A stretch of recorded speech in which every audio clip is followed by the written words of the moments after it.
Hello and welcome to the Blockade Runner podcast number 280. My name is John, and joining me this morning is Ryan. What's up, Ryan? Good morning. Fresh off of your viewing of Revenge of the Sith for its 20th anniversary. Yeah, I went to that yesterday at Alamo Draft House, and yeah, it was very cool, very nice. And you're going this afternoon? Yes, I am. I'm going this afternoon. Found a nice big screen to view it on, my kind of favorite theater in the area. So making the trip in this afternoon. No Alamo, so I don't get the pre-show and all that stuff, which I'm sure was awesome, but it should still be pretty good. Yeah. Cool. All right. Well, maybe we'll talk more about that next week. Probably not. It's Revenge of the Sith. It's awesome. We love it.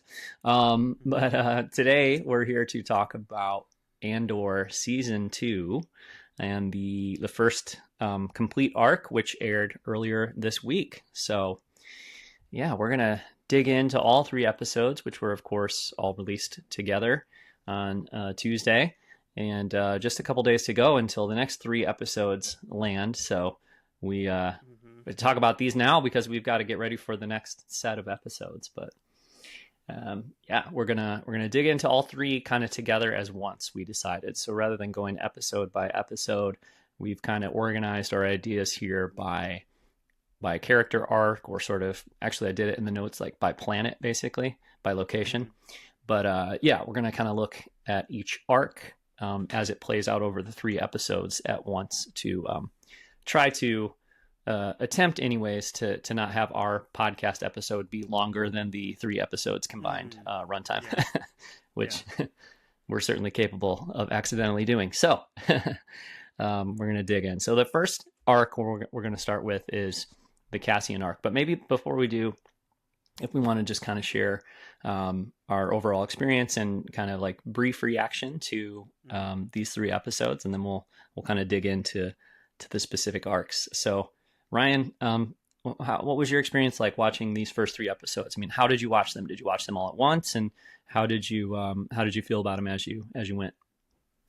I watched the first episode the night it dropped, and then the next 2 episodes the next day. And yeah, it's tough going into this, trying to have normal expectations for these episodes, because I had just rewatched Andor season 1, and I truly believe it is one of, if not the greatest Star Wars anythings ever. And then seeing comments about like reviews, people saying season 2 is even better, really high score on Rotten Tomatoes and all that. And yeah, so it was like hard to like kind of go into it with normal expectations. And so then when, as we'll talk about, when something like the jungle scene hits, which isn't quite on the level of quality that I'd say we expect from this show, it feels like, I don't know, it feels like devastating. Like, why are we watching these lame dudes play rock paper scissors, like on this like height of culture Star Wars show? But I think by the end of the third lesson, or the third episode, which has lots of lessons, by the end of the third episode, I think the show just is at its most confident and most kind of disruptive to what Star Wars can be. I think there's a conversation that we'll get to, by the end of this recording of like, yeah, didn't know Star Wars could do that, didn't know Star Wars could be that, and it kind of feels like a turning point for the franchise in some ways. So overall, just absolutely blown away thinking about the show constantly since watching, and really excited for what comes next. How about Yeah, you? absolutely. Yeah, I mean, my experience kind of mirrors yours in a lot of ways. I watched the first two episodes with my family on Tuesday night. They mostly all like the show. Definitely respect it, I guess you'd say. The younger one, as you might imagine, is not quite as into it because it's pretty obviously heady stuff and pretty grown up stuff at times. I mean, he likes it, but he says he doesn't like it. But then you watch it and he does like it. You know what I mean? It's like one of those sorts of things. He also says he doesn't like everything, so tough to gauge. But yeah, we watched it together, and I think the first two. So that night we watched the first two episodes. They still haven't seen the third, which is a bummer because I'm like the third one is killer, But we just haven't had time to watch it since then together. But we watched the first two, and I had kind of like a stressful night leading into it, and wasn't like in the best kind of place like going in to watch the first two episodes, and then I'm watching it with them and I'm seeing their interest kind of fade a little bit. My wife fell asleep, and it was like they were like, yeah, they were kind of into it but not super, and I'm thinking to myself, like, especially as I'm watching the jungle scenes, I'm like, is this not like as good as it used to be? Like, you know what I mean? I don't know. It's just a little, yeah. So, um, anyway, but yeah, so we watched the first two, and by the end, I was obviously into it, and I loved so much of it, but I was a little shaky on certain parts. And then I woke up the next morning like early, set the alarm, woke up early, and watched part three, and was like out of my mind, like so excited, so hyped, so pumped because I loved it, so much. And then since then I've rewatched all three episodes and taken a bunch of notes and stuff. So like the first time I watched them, I just watched them, which is what I hope I can do going forward. But then I wanted to kind of prep the episode, so I rewatched. And then watching those first two again, like rewatching them once I knew what to expect, like they are really, really good. Like both episodes are really, really good. It's not like but just it was a weird place. There's so much expectation. Like I said, I was stressed out. And it was a little weird watching the first two the first night, but since then, I love all three, and the third one is such a masterpiece, and it needs the first two episodes to get to where it is for the third episode. So like, to watch the first three as like a movie, it's so good. And even the first two episodes individually on their own are super, super good, but as a trilogy of episodes, as a complete story, it is fantastic. And I know I messaged this to you guys at some point this week, but I think it would have been a big mistake if they did not put these three episodes out together. And a lot of people aren't thrilled with the 3 episodes a week kind of release structure. And I do think it'll be less important going forward, but and they've done the 3 episodes at once thing already for other shows too. But I think it would have been such a mistake to like have us hang on the first episode and then the second episode for a week a piece. Like, I feel like you're going to lose some people potentially if they can't put on that third episode and see how freaking great it is. So yeah, that was my thing. So let's talk about the first arc, the Cassian arc, which opens up on the Sinar test facility location. And my sort of like radar went off. I was like, Sinar, like, it's like Sinar Systems. I've heard of that before. They make ships, right? Oh, Yeah. So I Googled that, and that is the thing. Like, you just hear it referenced here and there, in like books or comics or something, I guess. But yeah, they're like, it's like a company, I think, that produces ships. Maybe they started out doing Imperial ships and then did ships for the Republic, or the other way around. I don't know. But anyway, they produce ships. So yeah, and the opening arc is about Cassian being undercover in this Imperial facility, and stealing a TIE fighter. And I forget the name of it, but it's a new TIE, right? Like, we haven't seen that exact TIE before, I don't think. yeah, because it has like these weird energy weapons. Yeah, and the shape of it's a little different too. So it's like, Yeah. I think it kind of is like a TIE Advanced, but like a different maybe version of that. Mm. I got to get that Star Wars Blueprints book pretty soon, and maybe it'll be in there. I can. We'll learn about it in the Art of Cassian book, the Art of Andor book, for sure. Yeah. Yeah.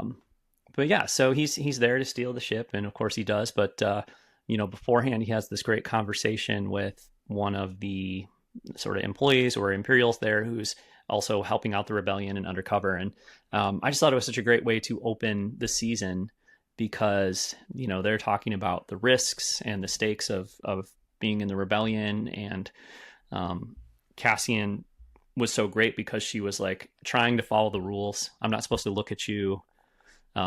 She asks him a question and she's like, I'm sorry, I shouldn't ask, and he's like, you're risking your life. You can ask anything you want. So I thought, like it was great because it really, I don't know, like demonstrated the human component of what they're doing, rebellion and espionage and the stakes and the risks of all that. Yeah, it was kind of unexpected, but also like familiar in a way. It gave me Rose talking to Finn in The Last Jedi vibes. Just like the general awkwardness of the scene, and I think like that in The Last Jedi, she's awkward more because of like what Finn has accomplished, and his status in the Resistance. But here it's like this woman has she's not done this before. She's anxious about what the repercussions could be of this, and she also seems to think Cassian's pretty cute, and as everyone does. Yeah, for sure, everyone does. Yeah, and her buddy, she has a conversation with her buddy who like over in the doorway, and she has to make sure it's not evident that they're having some kind of espionage conversation over there. So, but yeah, it's just the comparison to The Last Jedi and Rose and Finn is an interesting one because it is similar, and this scene or this sequence even has some like Last Jedi-esque humor, which we'll talk about in a second. Mm-hmm. But I think like this conversation, it's just interesting because it's like it demonstrates kind of the tonal difference between something like Andor and The Last Jedi too. Because as much as The Last Jedi is dark and challenging and all that kind of stuff, it's also like still has that space opera Star Wars kind of tone to it throughout. And this conversation is just like the tone and the feeling and the way it's shot and put together and everything. It just kind of like I think it does sort of maybe demonstrate the difference between something like Andor, which is 10-12 hours long per season, and isn't really going for the Star Wars kind of space opera kind of tone that all the movies pretty much do. Even Rogue One I think has more of that for sure than Andor the series. So it's like sort of like this is maybe what that scene with Rose and Finn would have felt like if it was in a show like Andor instead of in a Star Wars saga film, Yeah. And he has a great line too, like, and I saw that Star Wars, the StarWars.com or whoever the PR kind of separated this one out and put it out as like a YouTube video or a social media post. But the line he tells her, you're coming home to yourself. You're becoming more than your fear. Sort of like reinforcing her decision and hyping her up about what she's doing and how important it is. So great writing there. And maybe not quite iconic, but like an almost iconic line right away in the first first conversation in the second season. So really great stuff. Then when he steals the tie and he gets in there, this is maybe part of my like Tuesday night watching the episode for the first time going like, wait, what's going on? Am I as into this as I have been in the past? Is like he like turns on the TIE fighter and it goes in reverse, and he slams into the wall, and it's like I said before, kind of that Last Jedi-esque humor in a way, and pretty unexpected for this show. So I didn't really love that right away. When I watched it again, it didn't really bother me, but It's a choice for sure, and one that I didn't expect. I think it's okay, but it's definitely, I feel like, on the line of maybe it's not quite right for this show. You know what I mean? How did you like feel about the that humor right away? Yeah. Also, when he backs the TIE fighter into like the side of the garage, he says shit, Yep, which yep, is a thing. I don't know. I yeah. don't think anyone has ever said shit in Star Wars. Didn't Poe Dameron say it in The Last Jedi, and people like freaked out about it? I think he says shit when he puts his foot through the skimmer. Oh, okay. I might be wrong, but I'm pretty Whoa. sure. Well, I Yeah. guess I'll have to rewatch The Last Jedi. Yeah, I guess you missed all the "this isn't my I'll Star learn Wars" from it. rhetoric. They don't say it in my Star Yeah. Wars. You must have missed Oh, I wish I could that. have. Okay, so yeah, so that's interesting. Regardless if it was the first time, it is a rarity Yeah. to hear the word shit in Star Wars. So that happened, and There's also a um, word coming up in episode 3 I never thought I'd hear in Star Wars, but we'll talk more about yes, that too. Yeah. absolutely, yeah. Yeah. Um, and yeah, it is like it's kind of weird.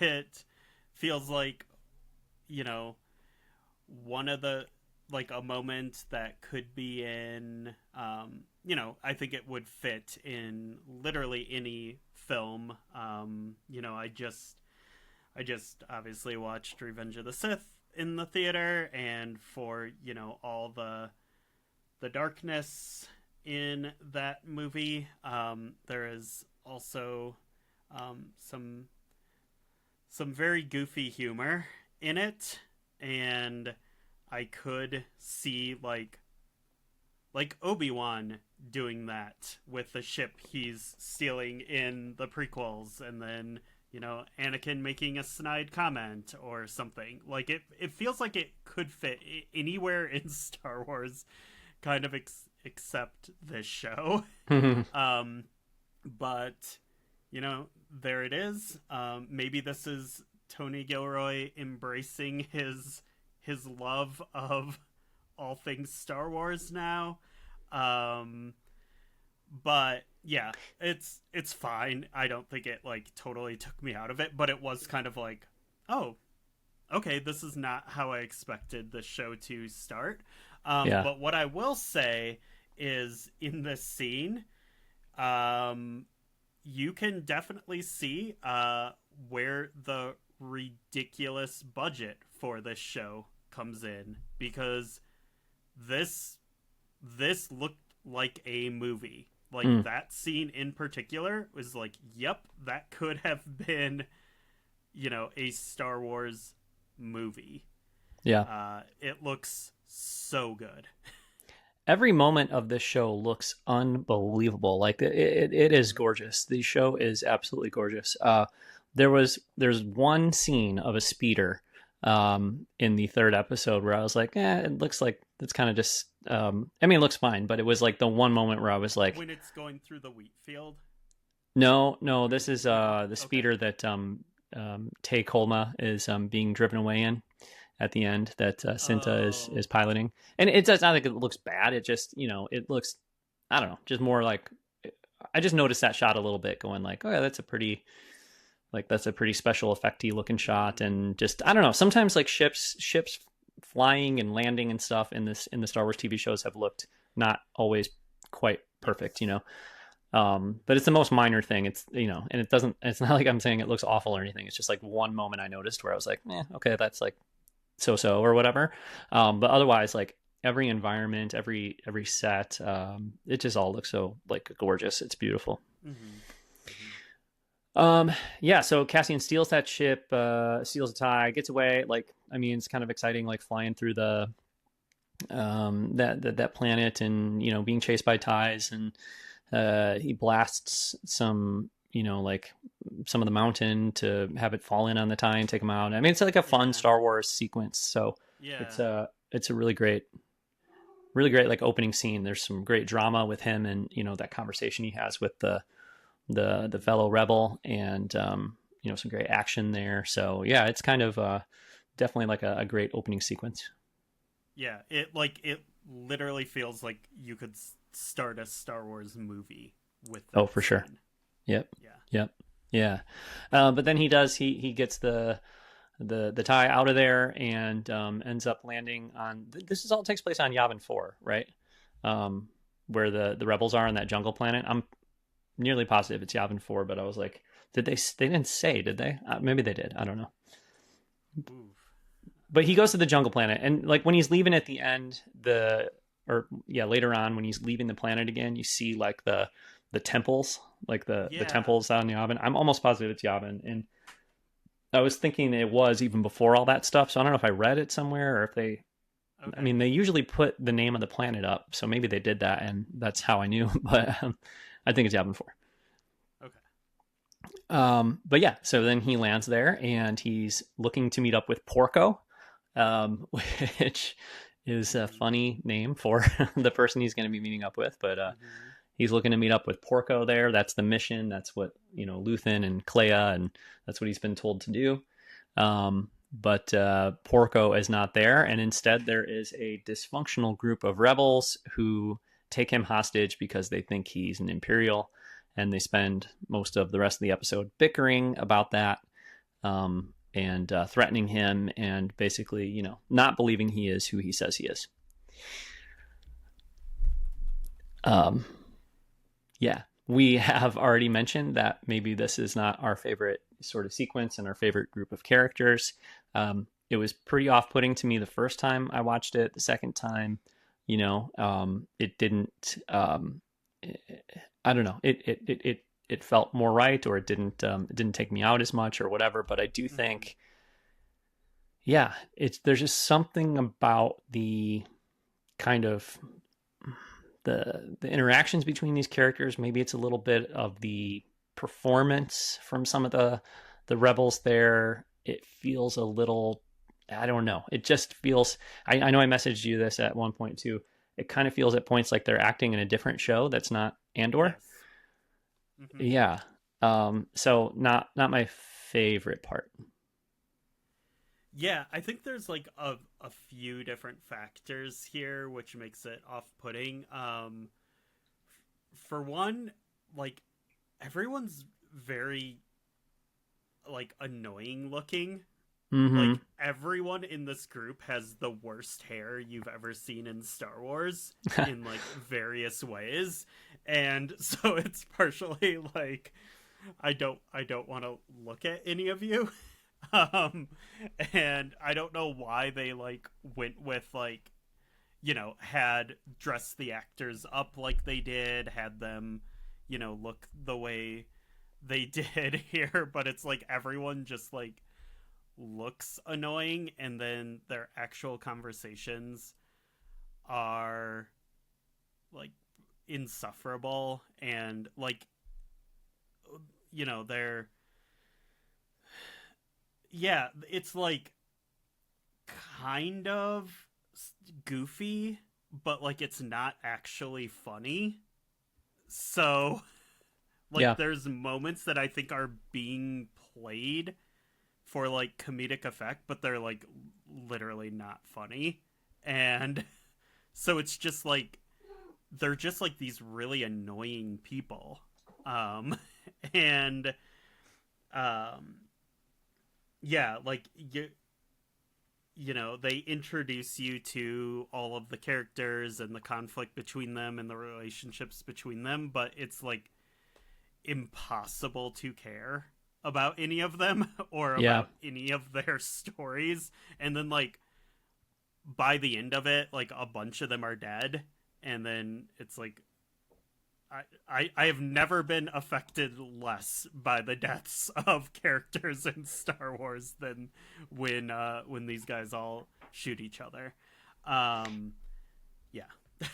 Yeah, yeah, and that is what ends up happening here in the first episode. Still, is that they end up like turning on one another. They're fighting, and the one of the women, pisses off one of the guys, and he shoots her point blank. And then of course they like basically split into two groups, and well, they already kind of come from two different groups. And I think it has to do with which leader they want to have leading, is what they seem to be arguing about. But anyway, they split into two groups, and half of them end up in one side of this sort of valley or whatever they're in. The other half are on the other side, and they don't have food. They're running out of water. They're in a rough situation, and they need Cassian to fly that tie, because they don't know how to do it, and they're trying to figure out how to do it, but they don't know how to, which is one of the reasons they're keeping him alive, is because they're like, we need him to fly it, but they obviously all can't fit in that tie. So anyways, it's like a lot of tension between them, and they're just they're in a stalemate basically at the end of episode 1 and into the beginning of episode 2. As you were talking about them and their look and their vibe and everything, I was thinking like, yeah, they sort of feel like they could be like not the main guys in like Patrick Swayze's, or like not Patrick Swayze, but like the rest of his buddies in Point Break, or like not Kiefer Sutherland, but like some of the other Lost Boys, like in the Lost Boys, like that's like what they feel like. Disrespect Alex Winter like that. My bad. And I love both of those movies, but like the tone is so different from Andor. You know what I mean? It's like sometimes it feels like the way they're written and the way they perform is like they're from some, kind of cheesy teenage action movie thing, or young, I guess 20 something action movie type thing like that or something, and it's just like, I don't know. Yeah. It's like I said, it didn't bother me as much on the second go around, but it's definitely, I mean, I would say they're my least favorite group of characters in all of Andor, and my least favorite sort of like sequence in all of Andor. I think like pretty easily I could say that. So yeah. I mean, there's definitely like worse, more evil characters in Andor. Yeah. But like I just want to be clear about this. The actual their stories and yes, the way the scene plays out. Andor is full of space Nazis. I'm not saying these guys are worse than them. I'm just saying that like, for a show that like 1,000% hits the mark and just like is incredible television, this is like an okay sequence or scene that, is fine, but the rest of the show is like off the charts amazing. So, it stands out to me in that way. Rare slight misstep. Yeah. But there's some fun stuff. I mean, they use ropes to try to turn the tie around to shoot at Cassian and his side. The other side does. Brian Ward, who, if you don't follow him on Blue Sky, you should. He's hilarious. He does tons of Star Wars like Photoshop work and stuff. He's a graphic designer and artist, and he made a sort of like little meme thing from Rogue One where it's 2 frames of Cassian giving that inspirational speech. We've all done terrible things on behalf of the rebellion is in the first screenshot, and in the second is I once spent the night tied up in the woods watching some assholes play space rock paper scissors. So that's kind of I guess what I'm saying is I haven't listened to any podcasts about Andor so far. I don't want to until we've done our episode or whatever. But just like kind of seeing stuff like this online, I feel like we are not alone in feeling like the space rebel faction stuff was maybe not or like the jungle rebel faction stuff was maybe not the best. And yet someone will figure out the name of one of those dudes with the real bad hair and make it their entire online Star Wars personality.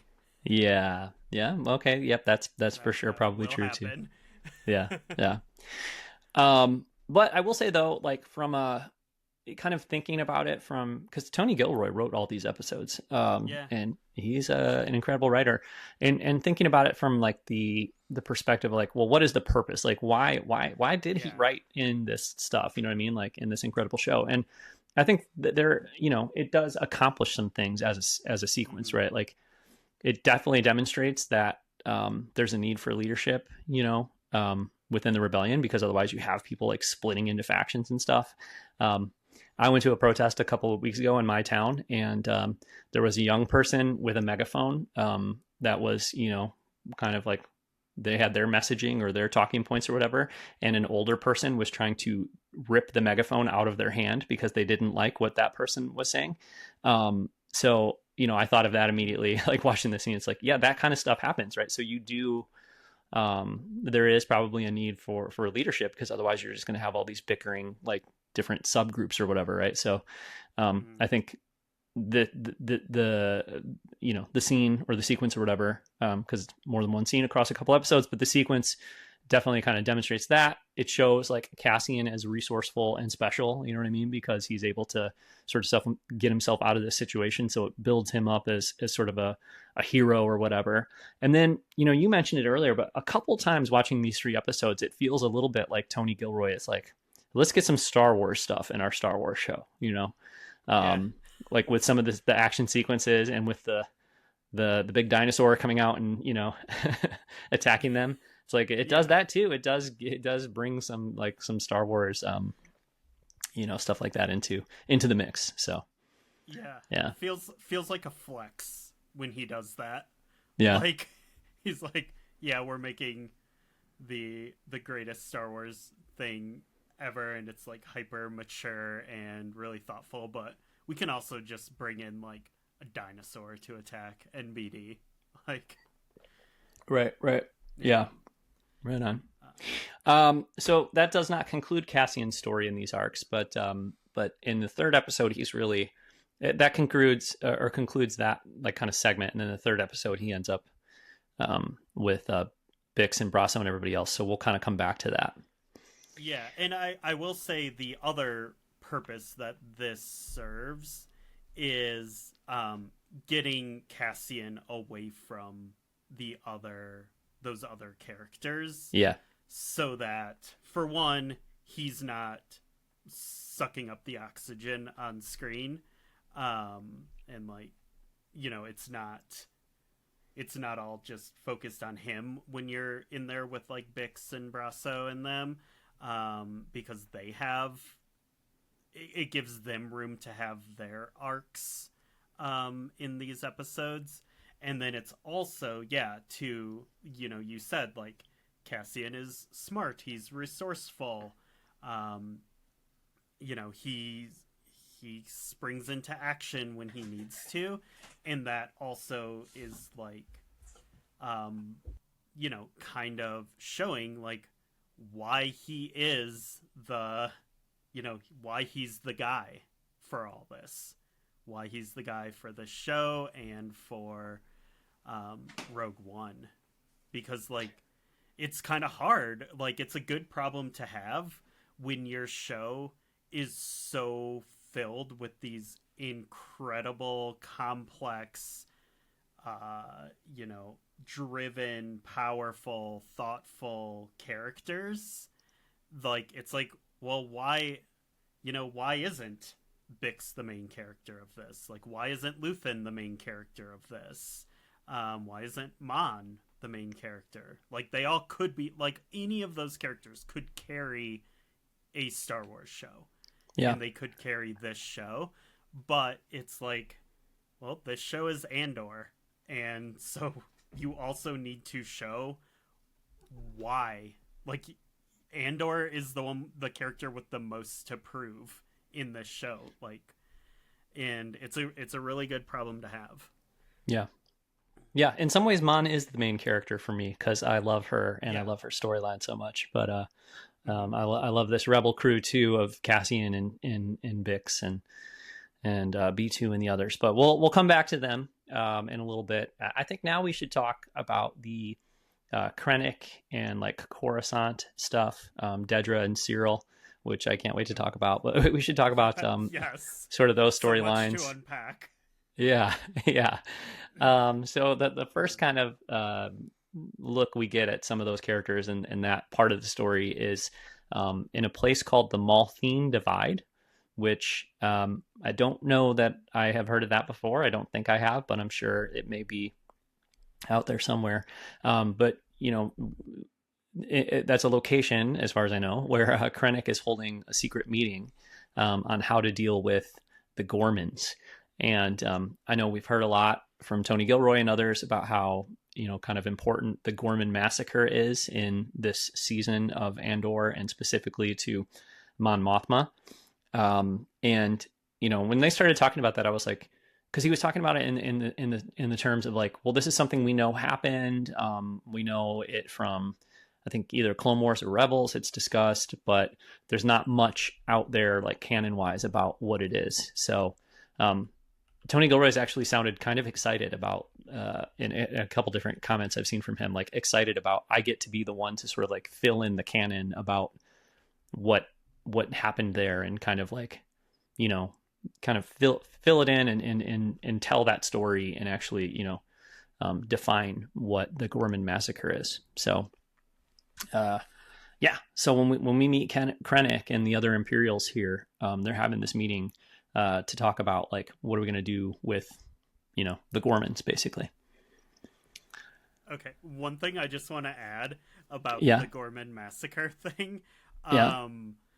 I just looked because, like, yeah, I've heard that term, but I haven't really like thought about it. And yeah, the first time the Gorman massacre was mentioned was in the Fantasy Flight Games Star Wars Age of Rebellion tabletop role-playing game. Mm. Yeah. Yeah. So is Tony Gilroy reading like Star Wars D&D books in his spare time, getting ready to write for this? I love that image. I don't think he is, but if you follow Pablo Hidalgo on Blue Sky, it appears that, or I guess if you follow Tony Gilroy in all of his, interviews and stuff, it appears that Tony Gilroy is leans on Pablo a lot for Andor. So like he mentioned the people he works with at Lucasfilm in an interview recently, and he only mentioned like 3 or 4 names, and one of them was Pablo Hidalgo. And Pablo Hidalgo worked on those Fantasy Flight games, I think, in the 80s and stuff. And so I think there's a little bit there. He actually posted a picture of himself with his credit in the credits on Andor as the lore advisor. And I think he got a kick out of being called that. Yeah. So yeah, I think we can thank Pablo Hidalgo for that. Okay. Would love to learn that Pablo and Tony Gilroy have like Star Wars tabletop games going on or something. Every Tuesday night, yeah, they have their Age of Rebellion campaign. Just to be clear, this is the 2016 tabletop RPG. It's not the old school one. Oh, okay. Well, so do you see on there?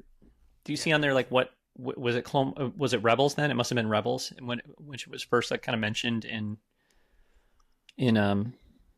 TV or movies. No. The sources on Wikipedia are Rogue One, the Ultimate Visual Guide, which I have a copy of, and I need to go actually pull that out, I think, for many reasons. Star Wars The Rebel Files. Oh, I've seen this book around. Yeah, I think I have that. Yeah. But no, it's not actually, it has not been... It has. Screen. Yeah? Yeah, I'm almost positive. We'll have to look that up later, but I think Mon Mothma talks about it in one of the shows. I'm almost sure. Really? Yeah. Okay. But since we don't know what we're talking about, we should hold off and we'll come back to it. Because guess what? We're going to be talking about the Gorman stuff in probably every episode we do on Andor Season 2. So like we can do our homework and then we'll talk more about that, I think. Another thing that as I was watching, I was like, I'm not sure how to feel about this, is the like sort of 50s-esque promotional video about, Gorman exports and like, kind of like playing up the value of the Gorman, the resources on, is the planet, I think the planet's called Gore, maybe.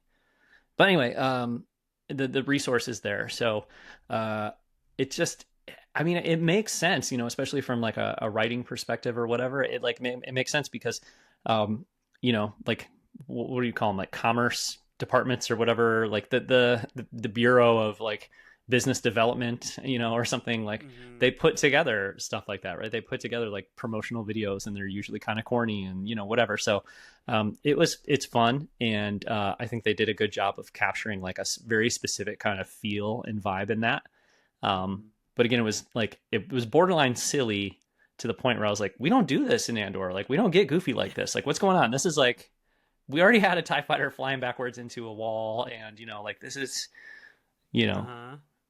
And I looked over at my wife, and my wife was like, "What are we watching? What's going on right now?" You know what I mean? She had that look on her face. So, it was, yeah, it was an interesting choice again. I don't mind it. In fact, like taken in isolation, I think it's pretty funny and like very well done, and it looks cool. So I like it a lot. But it was a moment where I was thinking to myself, like, does this feel right for this show? I Yeah. think ultimately it does. It's fine, but it took me a minute. Yeah. So for me, like what it immediately kind of brought to mind was Fallout, the Yeah, the games and the TV shows, which lean heavily into that. And I think like the reason why that kind of stuff is so like captivating and people use it is because it is like it's such like a unique part of Americana, and like that really just existed during a very specific time period. And when you think of it kind of in those terms of like, okay, so Star Wars is based on like it's 70s tech.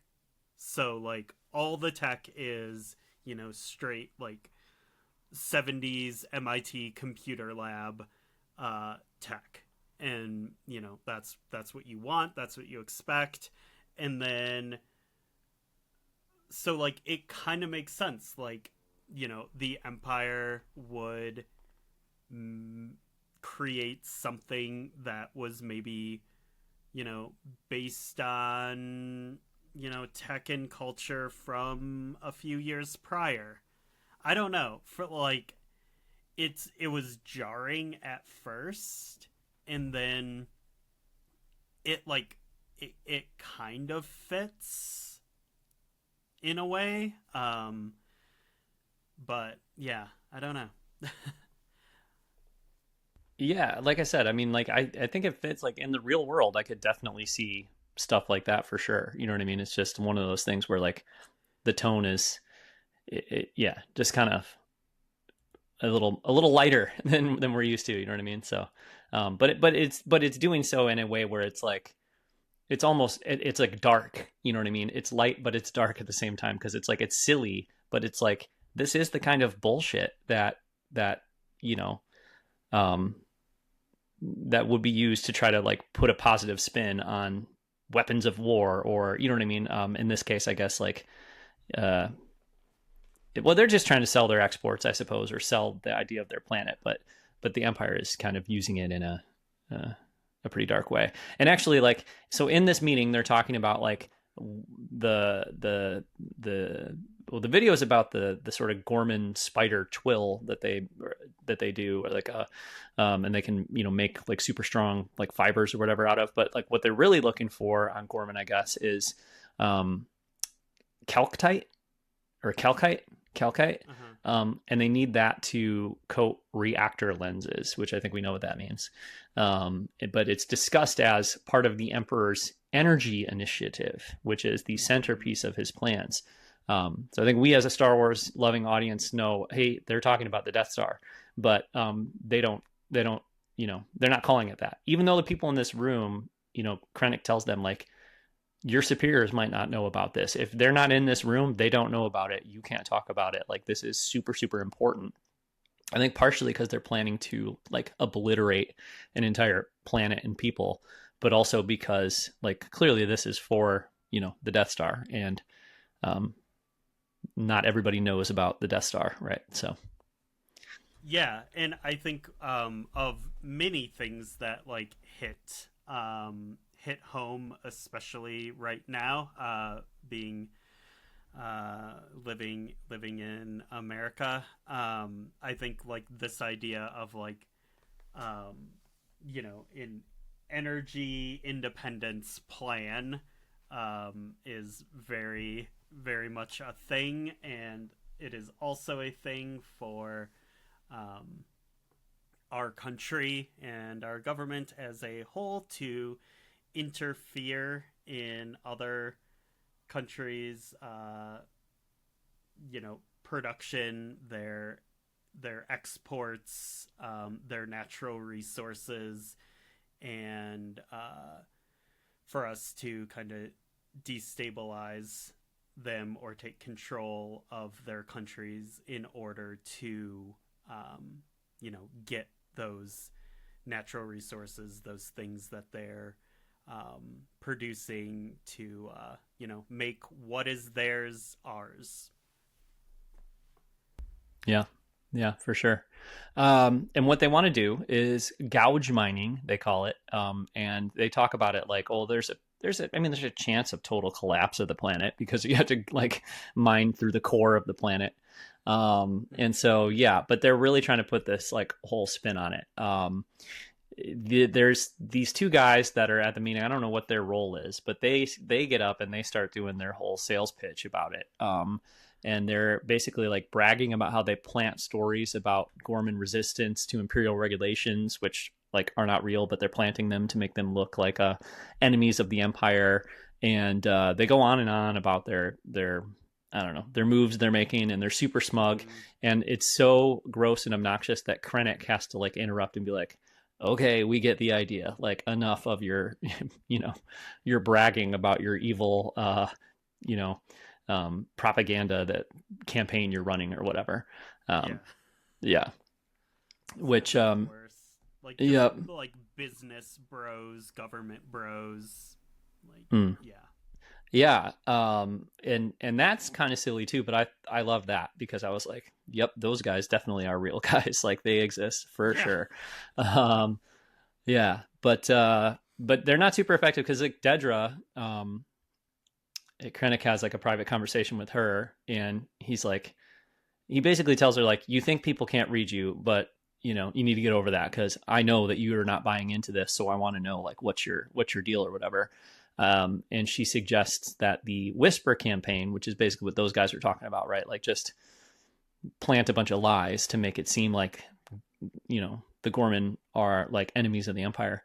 She says that that's not going to work. And she says that what they really need is Gorman insurgents that they can count on to do the wrong thing. She's like, you need basically, rebels on Gorman that will create, violence and actually like, cause safety concerns or what. I mean, she doesn't put it that way, but I think that's what she means, right? Like blow some stuff up or, riot to the point that we can come in incredibly sort of like stamp down on it. So, that's her kind of position or whatever. And Krennic seems impressed by that. And as that continues to develop, like basically they're back on Dedra is back on Coruscant talking to Partagaz, and she's like, I don't want the Gorman project. I'd rather focus on Axiom. But Partagaz asks her like, well, did Axis? Yes, Axis. Yes, my bad. Axis. Yeah. But yeah, Partagaz is like, well, did Krennic offer it to you? And she's like, yeah. And then he's like, well, then it's done. Like, you don't have a say in it. You can't just tell him no. And So yeah, she's going to be involved in this whole Gorman thing. And that's clearly the kind of direction for her. And then we get a little bit of Syril. Syril kind of like doing orientation for a new employee at his Bureau of Standards office job or whatever. And this is some great like comedy, I felt like, because he's talking about how he uncovered some, I forget exactly what it was, but basically like there were some stolen Imperial goods that somebody was selling on the side and trying to make some money off of or whatever. And he refers to it as a cabal. And he talks about it like he basically just saved the world. You know what I mean? Like he stopped some super important campaign. And it's like, yeah, basically some Imperial employees were skimming off the top and like, making a little money on the side or whatever. And it offends him so much. And he is like so impressed with himself for uncovering this cabal of theft within some department of some, whatever. And it's just, I thought it was hilarious. Yeah, and it like just shows his like fanatical belief in the empire and the order that they bring, and like the whole system, and like he's just so grateful to be a part of it. Yeah. Yeah. Yeah, for sure. Okay. Big question for you, Ryan. And you have to kind of like divorce yourself from what you already know. Mm-hmm. But coming into season 2, finishing up Andor season 1, coming into season 2, did you ship Dedra and Syril? Did you want to see them together as a couple in Andor season 2? Yeah, of the many things I never thought I would see in this season, no, because to me, Cyril was like the ultimate incel. Mm-hmm. Like he was like the, you know, everything I just said about like how fanatically pro Empire he is, but also like completely lacking any social graces at all. He goes back and lives with his mom. He's super creepy about Dedra for most of season 1, and you can't really tell, is it like because he's like so hyper fixated on her, and is it like because it's her, or is it because like they share the same interest, Yeah. um which is like, this is like literally the behavior that you see like dudes on the internet doing to, like, if there's like a, you know, like a woman who's like a video game streamer, or a makes Star Wars YouTube videos, like, yeah. And so yeah, like he was the ultimate incel, and I did not think that they would actually have something, and I wasn't like hoping for it or anything, but what is actually delivered here has exceeded my wildest dreams. Yeah. Yeah. Yeah, it's fantastic. And I So think good. I think it's a good point you make about the incel thing, except for it's not like a normal person on the internet that he was harassing, like comes around and, decides to be in a relationship with him. It's a freaking like Nazi. It's you know what I mean? Like, so Yeah. it kind of makes a little more sense in that regard. Like, okay, like he's like this broken person who's like stalking her or whatever, but she's Mm-hmm. broken too in a completely like Yes. evil way. So it's too, in fact, I think she's considerably more evil than he is. But I was gonna say it's like two evil people who come together to be evil together in a way. You know what I mean? And yet the way we see them together in their apartment on Coruscant is so like it's just so domestic. It's so like, they're not in there like twirling their mustaches. They're chopping up vegetables and Yeah. being nervous about what to wear when mom comes over to meet my girlfriend for the first time. It's like so funny. I can't believe it. Yeah. And I think like we should talk for a moment, like, I know that I've seen this like in the past, where I've seen people complain about stuff like Inferno Squadron and Star Wars Squadrons, like those times when in like a video game you play as someone from the Empire, and same with some of the fiction, Tales of the Empires, mini novels and stuff. People are, like, why do we need stories like humanizing the Nazis, kind of thing?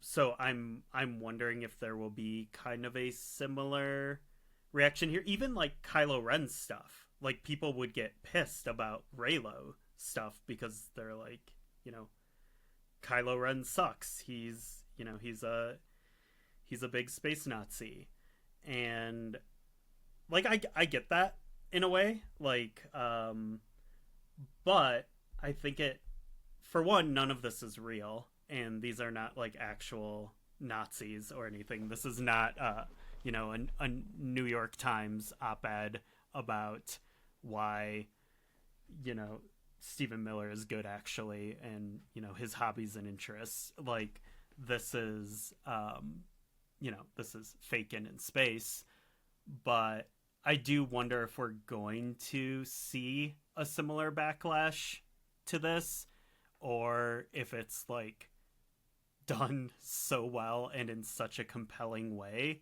that people are just going to roll with it, or if it's like because of the context of this show in particular, where even our heroes do some pretty awful stuff, that maybe we're just kind of accepting that we're in just this perpetual gray area with all these characters. Yeah, and I mean, like, you're showing two space Nazis like at home together, but it's not. I don't know. I mean, like, first off, like, I love the what happens with Kylo Ren and Ben Solo and all that, and I don't. I mean, I understand some of the complaints or whatever, but like, it's a very different situation, I think, because like this is like this is like a prestige television drama, and you have a cast of characters. Some of those characters are villains and they're evil or whatever, but you're not presenting them simply as caricatures of like evil or whatever, right? Like I don't think seeing them together in their apartment, having a dinner for his mom is like it's not like really fundamentally changing who they are and how they operate. You know what I mean? So to have Kylo Ren be redeemed and become a good guy and everything, like that's a complete 180. Like this isn't a 180. Like this isn't like all of a sudden like, oh well, don't be critical of the awful things they do because they also eat dinner in an apartment together. You know what I mean? It's I think like making them more complex characters and kind of demonstrating that they're actual people who have actual lives, and we're digging into like who they are as characters. But I don't think it's really I don't think it's in any way excusing any of their actions. It's just like making them more rich and interesting characters. Yeah. And that's kind of where I'm at too. Like I'm compelled by this, and I'm certainly not opposed to it. I'm just wondering if it is going to like be a thing in like the meta narrative around this show. I'm actually curious how people react. Yeah. And I mean, it is kind of lighthearted at times, right? Like I one of the notes I had is that the music and the tone is like really funny, and it's a pretty bold choice because like the music is like so schmaltzy and so like, I don't even know how to describe like what kind of music it is, but it is pretty I don't know, very different from the rest of the music in the show. And so like it's like smooth R&B kind of smooth space jazz like playing as they're getting ready. And yeah, it's just wild. It is so wild. This will not be the last time we talk about the music for this show though, because holy crap, again, like, oh, you can do that in Star Wars? Yeah, you can do that in Star Wars. Yeah. So yeah, then we're treated to Edie, Syril's mom, coming over for dinner or lunch or whatever. And man, she picks up right where she left off in season 1, because she is like, every comment she makes is a passive aggressive attack on Syril. She tells Dedra like, you're not at all what I thought you'd look like, but doesn't discuss that or just add anything further to that, like leaving that hanging, like, well, what did you know what I mean? So yeah, she's just like the worst dinner guest or whatever. Yeah, and it becomes clear like as the conversation goes on, like she's resentful, and this was definitely like a plot line in season 1. She's resentful that he doesn't like call her enough, invite her over, spend enough time with her or whatever. So that's where like all of this, I think, like passive aggressive and, sort of judgmental, where all these comments are coming from. Mm-hmm. She is a treasure, though. She is like fantastic in this role. She is so good. I love this character. Mm-hmm. Yeah, and and then the way. So then there's two like amazing scenes towards the end of this.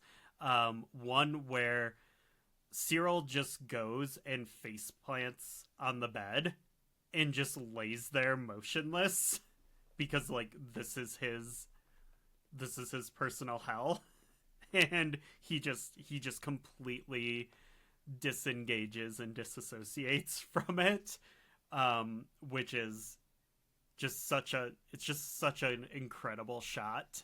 And then while that's going on, you have Dedra talking to Edie and like being extremely her of like, okay, like in the most like calm and calculating way that it like actually gave me chills in this scene where she's just like essentially like, he will call you once a week, Mm-hmm. and you will not do these things, and that is what's happening. I mean, It's no like, she sounds like she's in an ISB meeting or something. yeah. I'll guarantee a level of engagement, but it will be inversely proportional to the volume of anxiety you generate in our lives. Yeah, she is very impressive in the way she deals with Edie. She doesn't get emotional. She does not like Mm-mm. raise her voice. She just puts her in her place and tells her like, if you want your son in your life, you're going to stop pissing us off and being super annoying, and I will make sure he called you. So it's good. And also, of course, I love the line too. She's like, "You can spare me the Uncle Harlow testimonial. I've had a look at his ISB files, and that's not a story you want to be advertising." Because that's always the thing, right? Like, well, Uncle Harlow, when he hears about this, Yeah. or Uncle Harlow is going to give you a great position, or whatever. So Mm-hmm. I like that stuff. I envision Uncle Yeah. Harlow as being like a lower rung Davos or something, like Mm-hmm. kind of a skeezy sort of, I don't know about criminal, but at least like shady sort of operator, I guess, like Davos almost. Mm-hmm. Well, Davos is big time, but like a real minor kind of version of something like that. Yeah. Yeah. I think that's a great transition. Yeah. Yeah. To Start. the Chandrilla storyline, Mm-hmm. Mm-hmm. which is in some ways my favorite my favorite storyline kind of going right now. I love everything with Mon Mothma, with Lita, with Take Holma, and everything. I love it. Um, Mm-hmm.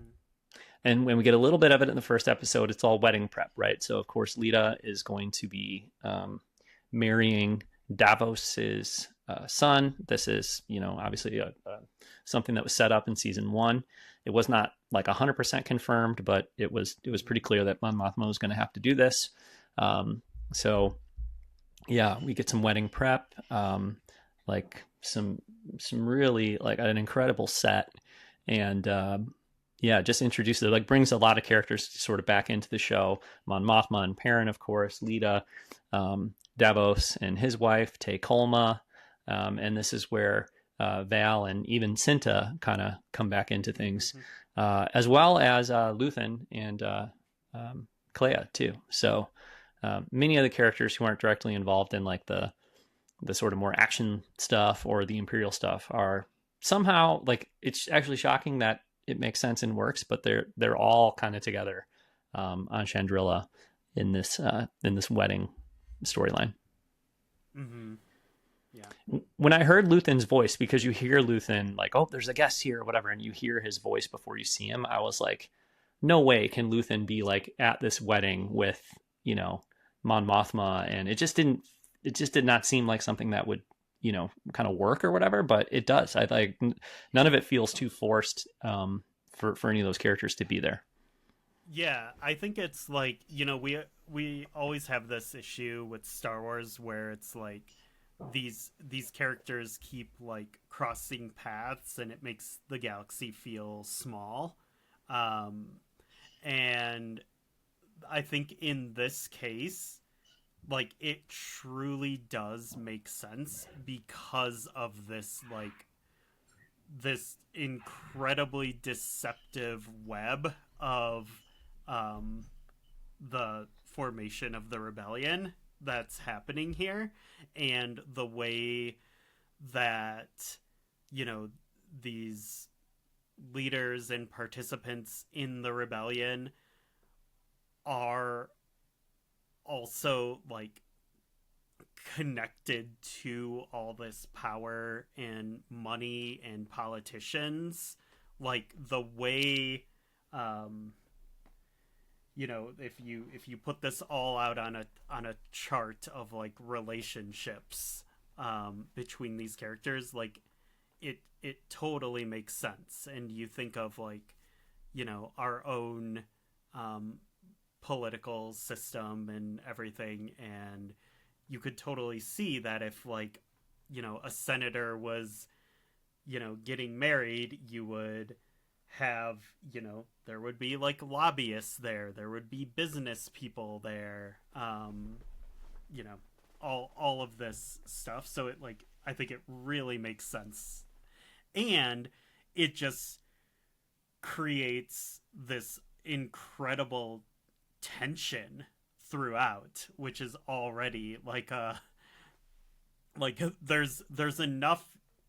Even if it was just like Mon's family there's already enough tension between Mon, Perrin, and Leda. And then, yeah, then you add in, you know all these other characters, and it just makes this, pretty like mundane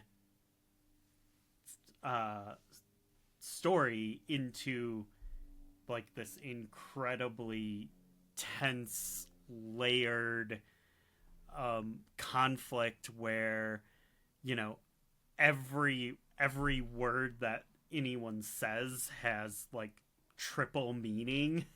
um there's so much to read between the lines of everything here. It's incredible. Like, it's incredible how they brought all of this together here. Yeah, for sure. And yeah, you're mentioning how in the real world or in our world or whatever, like you could imagine all these lobbyists and important people or whatever being at that wedding. I was just thinking as you were talking about that, like I don't remember the guest list, for Chelsea Clinton's wedding, but I'm pretty sure you would have seen all of these types of people. You know what I mean at a wedding Yep. like that, right? So yeah, it totally makes sense. So we get a little bit of it in the first episode. In the second episode, though, it really starts to dig into the good stuff, the meaty stuff as far as the storyline is concerned. One of the first things we see on Chandrilla in the second episode is a conversation between Perrin and Mon, where Perrin seems a little jealous, which is kind of surprising. But um, I read Reign of the Empire, Mask of Fear, Reign of the Empire, Mask of Fear recently, and there's some good stuff in there related to Mon and Perrin's marriage and that kind of thing. So it's just kind of interesting to kind of see them again on the screen after reading that book. But yeah, Perrin tells Mon, your boyfriend should knock off the nog, and Mon's like, my boyfriend, or whatever. But basically, he tells her that Perrin was like spilling it, or not Perrin, Take Holma was like too drunk and spilling his guts a little bit on the way home the night before.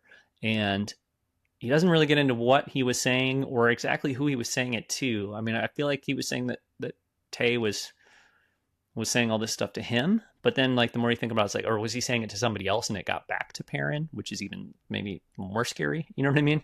In terms of like how it could be dangerous. But but yeah, it's quite a conversation, and Mon has to deal with like, okay, well, my husband's accusing me of, Take Holma being my lover, which is not true. But also I have to be like, so there's the personal life part of it that she has to deal with. But then there's also, of course, the very real and very scary concern of, what that could reveal about the rest of her life, and her life in the rebellion. Mm-hmm. Yeah, I would hesitate to call it Perrin being jealous because I don't think Perrin cares. And I think there is something going on with Chandrillan marriages where I think they might be a little more open than traditional monogamy. But at the very least, it does not sound like Perrin would be one to talk because there's a lot of hints at his own escapades through, hanging out in seedy places, doing seedy things that Mon is essentially just like, I don't want to know about.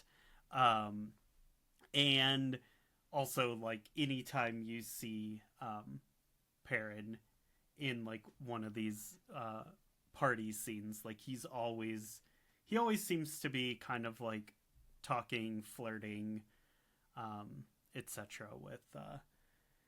with others. So I don't think it's jealousy. I think it's just a way for him, because they have such a contentious marriage and they truly seem to hate each other, that this is just another like little way for him to get like a barb in and like try to get under her skin in the way that like he tries to do. So I think even if I hadn't read this book, Mask of Fear, I would feel this way. But I think that it is jealousy. And I think that what we see with characters in this show is that it totally checks out. I think it's completely possible that Perrin does cheat on Mon Mothma, that Perrin thinks that she, cheats on him or whatever. And maybe the marriages are more open or whatever. I just think it's like, I mean, not that I want to get too, specific to real world stuff, but like we were just talking about, or I just mentioned the Clintons, you know what I mean? It's like, okay, well, and like you look at any like, kind of high profile, like political marriage or even like celebrity marriage or whatever. It's like, to say like, oh, well, the man cheated on the wife, so therefore, I don't know. I just think like, I think it's pretty evident that their marriage is awful, but I don't think that means like, oh, well, they have an awful marriage and they don't like each other that much. Therefore, like there can be no jealousy component of it, I think there is. And in fact, I think like a lot of what he talks about, in both seasons is like, must everything be boring? And then when he gives the speech coming up here in a few minutes, he's like, find joy, hold on to joy. Like actually like, God, like everybody in my life seems to think like there's no place for actually enjoying themselves anymore, and I'm not like, I'm not defending him, but I feel like he's like looking at his marriage with Mon and they're not happy with each other and they don't enjoy time together very often. But I don't think that means that he like doesn't care what she does or has no interest in what she does or whatever. So, yeah. And, I guess I, I am being kind of maybe influenced a little bit by the book too, because, the relationship is presented very similarly to how it is in Andor. And yet there are moments where the marriage is more of what you would expect from a typical marriage, not like, just a purely formal connection between two people that hate each other. I guess I would put it that way. Okay. Yeah. Yeah. But yeah, so I mean, she's got all this on her plate, right? Plus, I mean, on top of that too, like something that's, I don't know, I forgot about a few times, I guess, but and then obviously, kind of came back to me or whatever, is that like she's at the wedding of her daughter that she feels horrible is even happening. You know what I mean? So her husband's accusing her of things and basically warning her that, Tay is gonna tell people things he shouldn't about her and what she's up to, which he doesn't even know what she's up to. You know what I mean? But he's like, I don't know. Anyway, so she's got all that to deal with, the threat of Tacoma and what he might do, and the like crushing guilt of the fact that this wedding is even happening in the first place. So, man, rough stuff for her. Yeah, and so let's just kind of continue down that path of like her relationship with her daughter, moving into like the actual moments of the wedding, and that scene where she's like about to, you know, reveal her, to essentially walk her down the aisle, um and she's talking, Mana's talking to Leda, and is like, you don't have to do this, like, and she talks about like how her mom for her wedding was drunk during this time, and you know, this is Mon being like totally clear-headed and saying, you know, you truly don't have to do this. And then like Leda just being like, I wish you were drunk.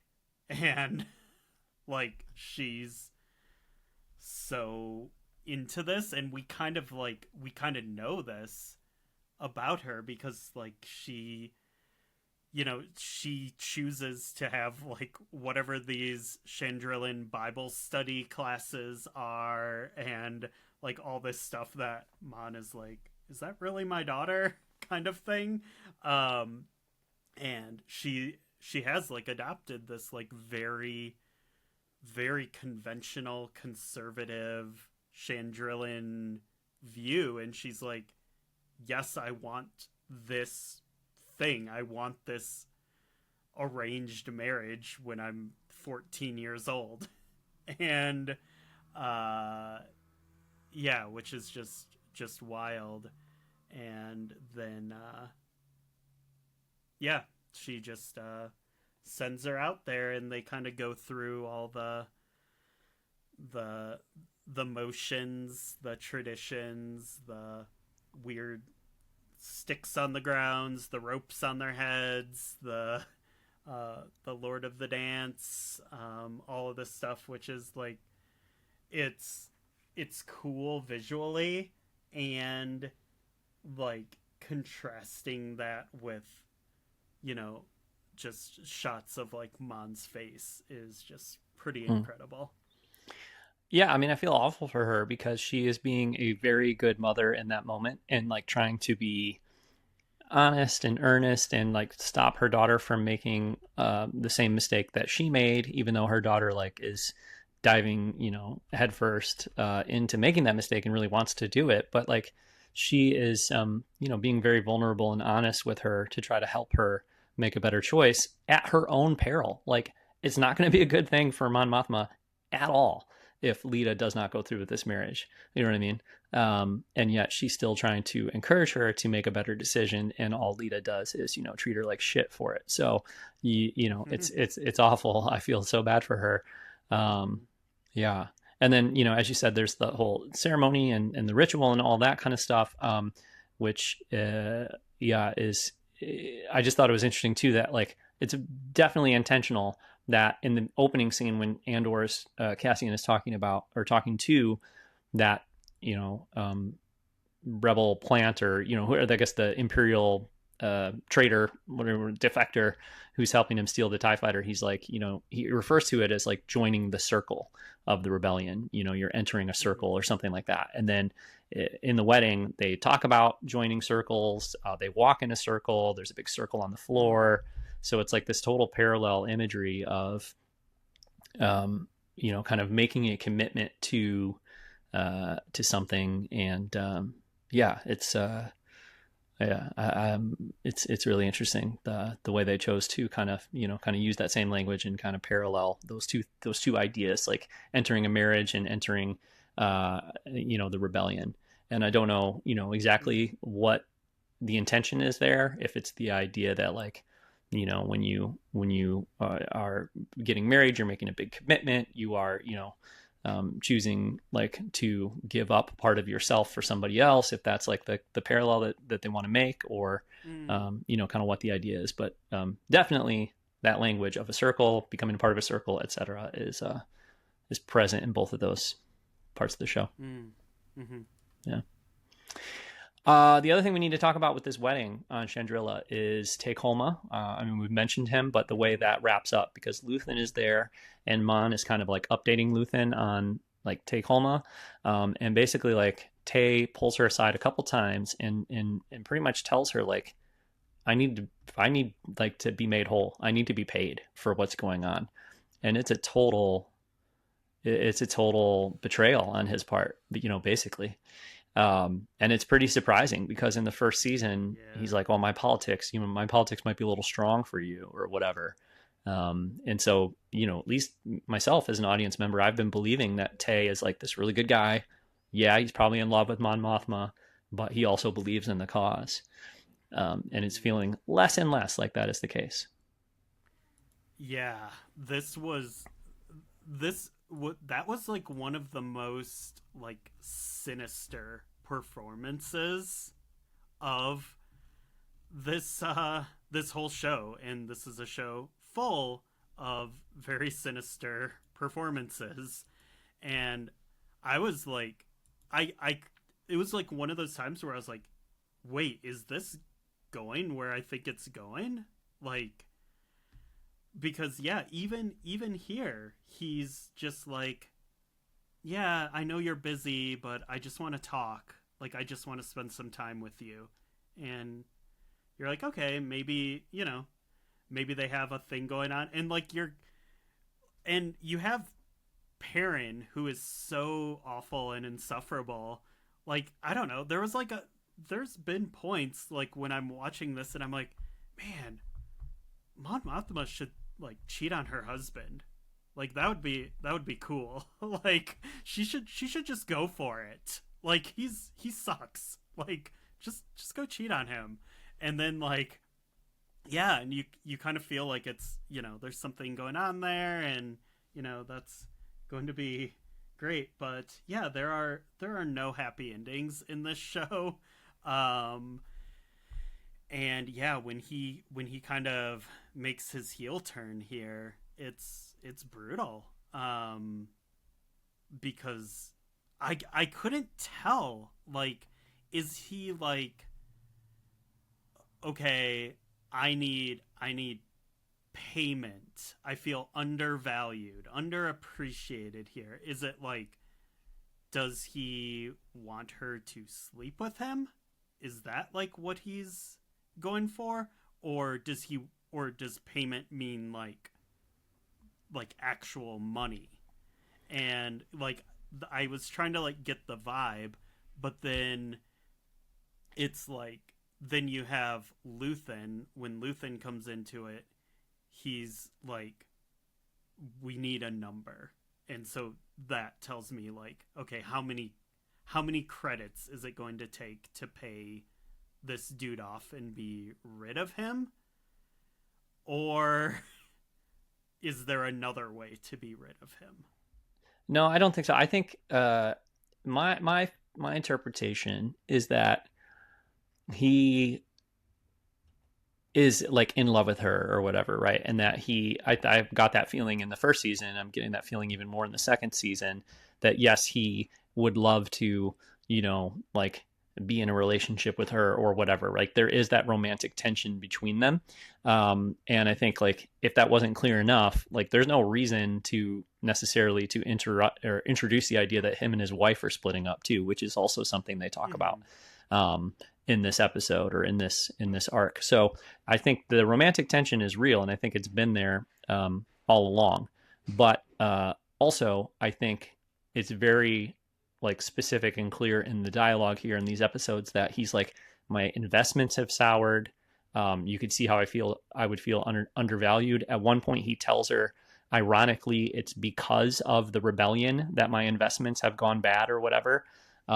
So like there is plenty of dialogue there that I think makes it clear he's looking for money. Like he needs money. My investments have gone poorly. Like I need money. And she even says to Luthen at one point, like, well, he's here. He's looking at all of this like opulence, all of this, like, look how much money is being spent at this thing. Like, and he's thinking, okay, well, I'm broke, and these people are just like, pissing away money on anything whenever, Davos buying this massive, historical piece, this statue or whatever, and bringing it. Like, it's just, they're flaunting their money in his face, and he doesn't have any, or he's losing a lot of the money he had, and needs help. And he helped them, and he's like, yeah, I need money. But I love it. It's so well done, because like in their final conversation, he like leans in for a second, and he's gonna say something, and like to me, that the performance is so perfect, because it's like it just so clearly is like he's leaning in. He wants to say, like, you and me, man, like, there's something between us. But then there's this look on his face, which is like, don't say it. I'm not going to say it. Like, don't say it, because it's not going to, like, nothing's going to come from it. You know what I mean? Like, I need to get money from her, and she's not going to leave her husband for me anyways. So like, what's the point of being vulnerable and telling her how I feel in this moment? Because it's not going to work anyways. But that romantic tension is like, to me, it's like 1,000% there. Especially on his part or whatever. But I think like, I think she, until he starts shaking her down for money in this part of the show, I think she's, she really respects him. She seems drawn to him. Obviously she, doesn't, parents not great. So yeah, I think there's definitely that romantic tension there.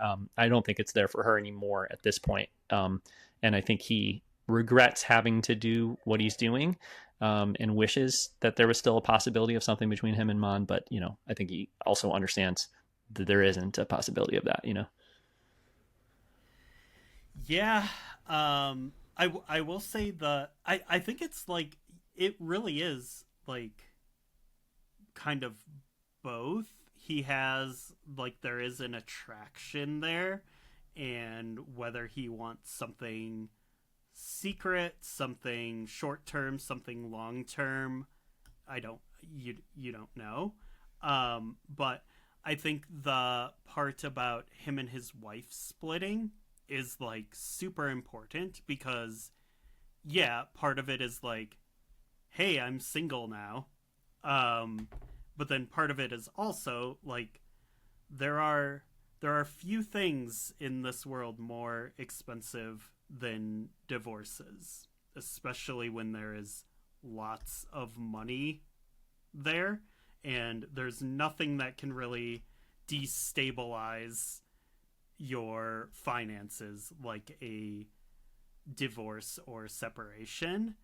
Um, and so, yeah, I think that also is like part of his money woes as well. Yeah. Yeah, for sure.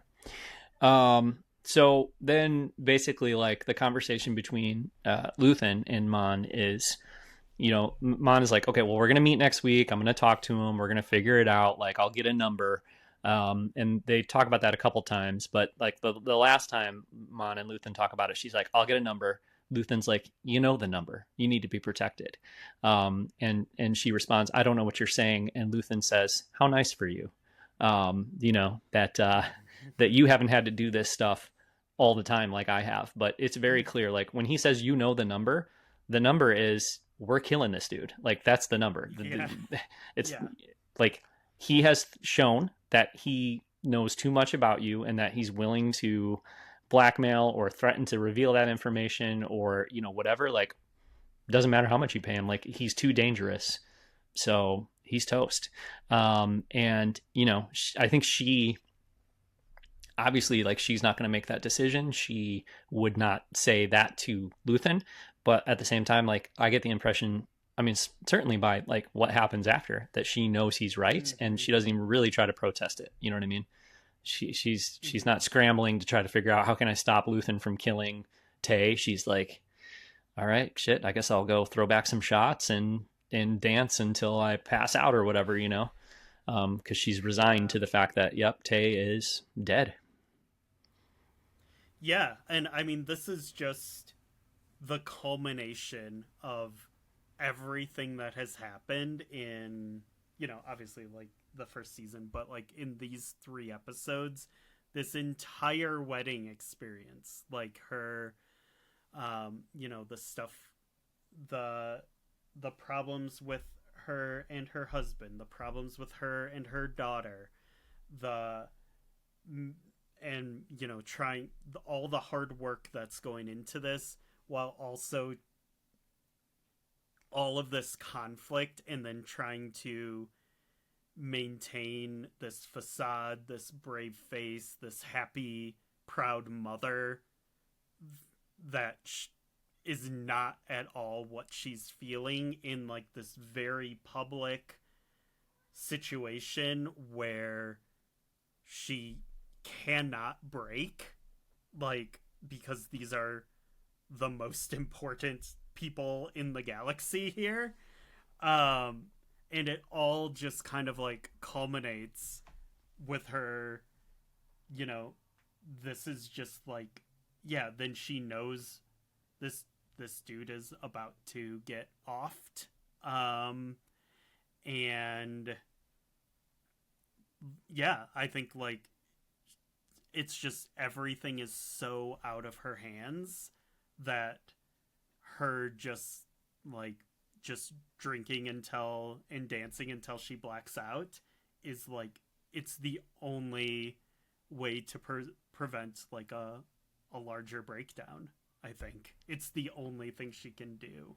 Yep. Because it's so much. And yeah, I mean, it's it's an incredible scene, and I know we're like already way over on time and we still have a lot to talk about, but so I'll make this quick. But also, like, we have full on EDM in Star Wars now with a droid disco balls, and yeah, that's happening.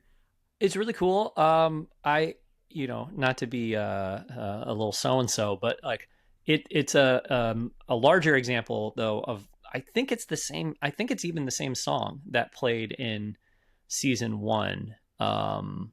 When was it? Like there was a on the sort of like beach planet where Cassian was just supposed to be Yeah. like chilling. Mm-hmm.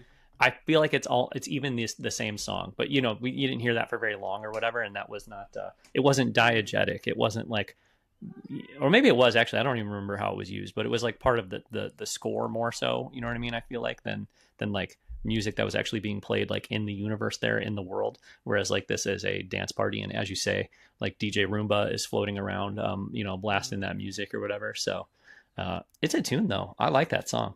It's good. Yeah, and I haven't listened to it yet, but the music from the first 3 episodes is up on like Apple Music and Spotify and stuff. So hopefully that song's on there. I have to check that out. Bump that in the car with the windows down.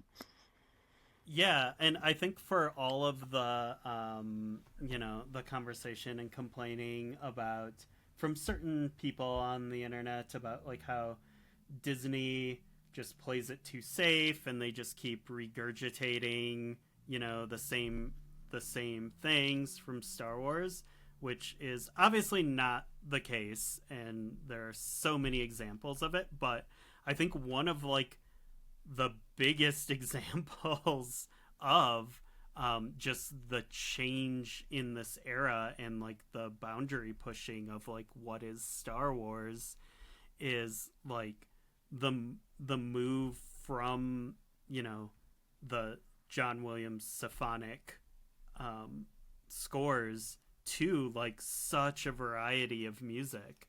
Like you've got the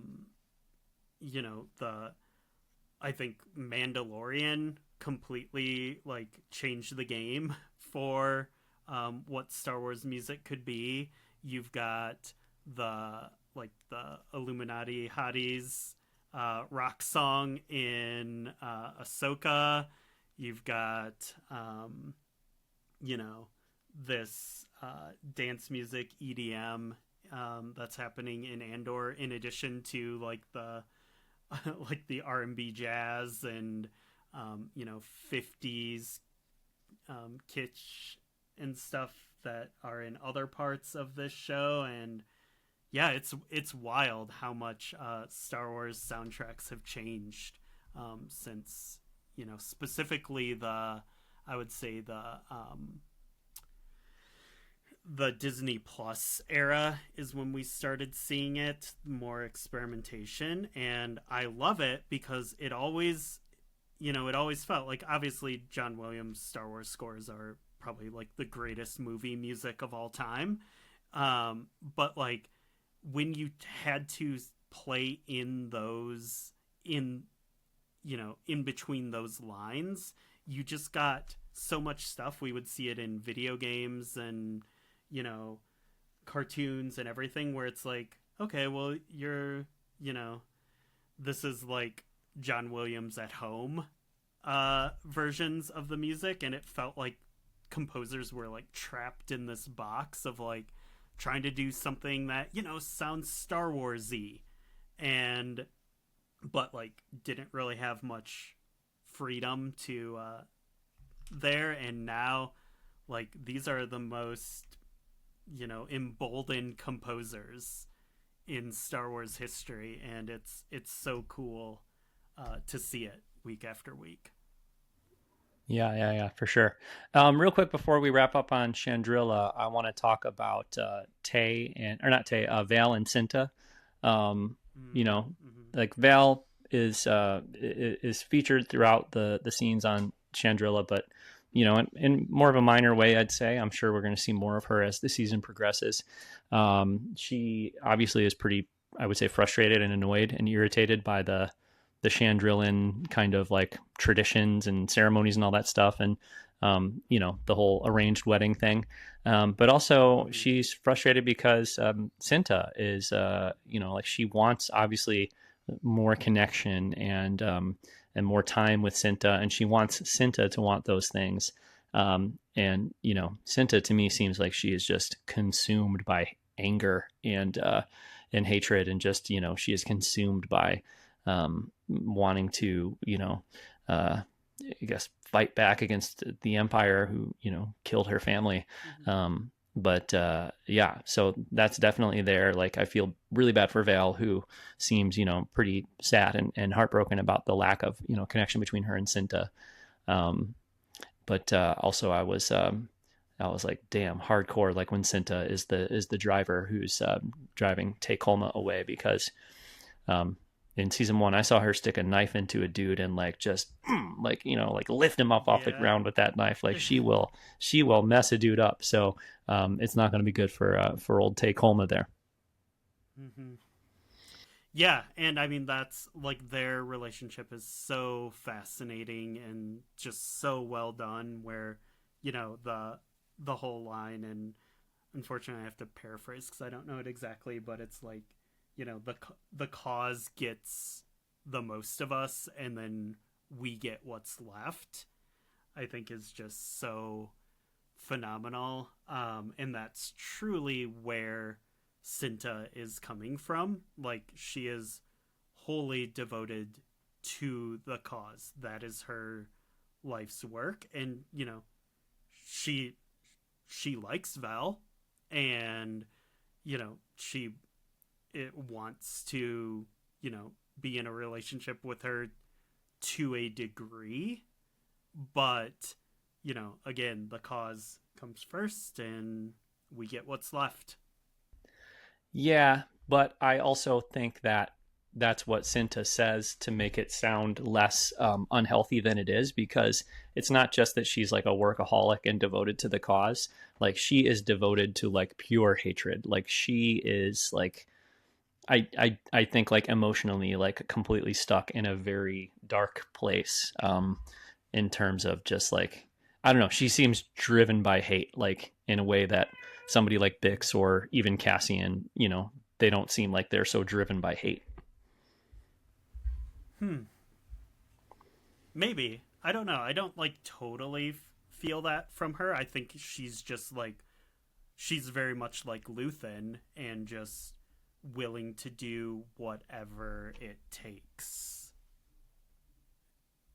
Yeah. Yeah. Okay. All right. Let's talk about the final kind of important, or well, the final like big arc of this 3 episode arc. Not to be repetitive, but Mm-hmm. the Bix and Brasso and Williman and B2 Emo storyline that's taking place on Mina-Rau, which is a wheat planet, I would say, on the outer rim. Mm-hmm. They are there working as mechanics, but they're basically, just hiding out, right? They're refugees, really. They don't use that word in describing them, but they're basically refugees, and they do use words like visas and illegal. And I thought it was like just, I was like so, uh, I don't know, like um, hyped to hear them using those words and like really kind of taking on it, pretty directly, the issues that we're, um, that we have been facing for a long time, but that we're facing contemporarily, with the treatment of immigrants and refugees and uh, you know all of that. It's like, to me, it was like, you mentioned like, oh, Disney, like that they're willing to like push the boundaries in terms of like what type of music they include in these episodes or whatever. Like, it's like, yeah, but they're letting Tony Gilroy like make this show an allegory about, uh, the treatment of refugees and immigrants in America and other places. I just couldn't believe it. I mean, I could believe it, but I was like so impressed that the show is just straight up going for it in that way. Yeah, and it's fascinating too, as we've seen Disney. They're a very fair weather company when it comes to politics, diversity, representation, all these things.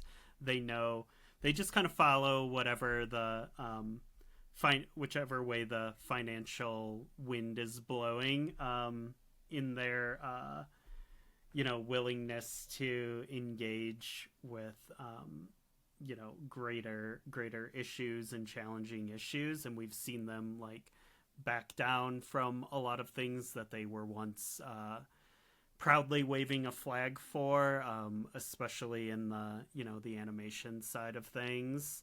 And so I think, like everyone, as Star Wars fans, we've been kind of concerned. Like, I think, Star Wars has actually made quite a bit of progress in terms of diversity and, overtly addressing injustices in like our actual world, which is something George always wanted to do, but he made it so far, and then creators have kind of picked up the ball and kept it going. And I think with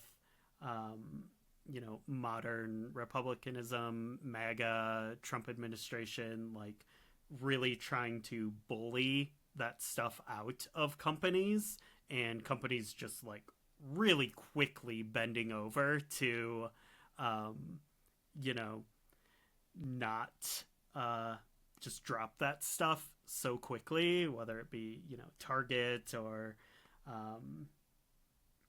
Amazon, anywhere, like and Disney had been doing some of that as well. So it is like really interesting, especially with like all the garbage that Lucasfilm has to deal with when they do kind of engage with social issues or diversity or anything.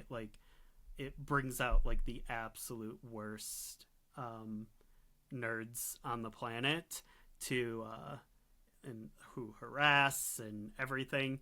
And yeah, so again, like just shout out to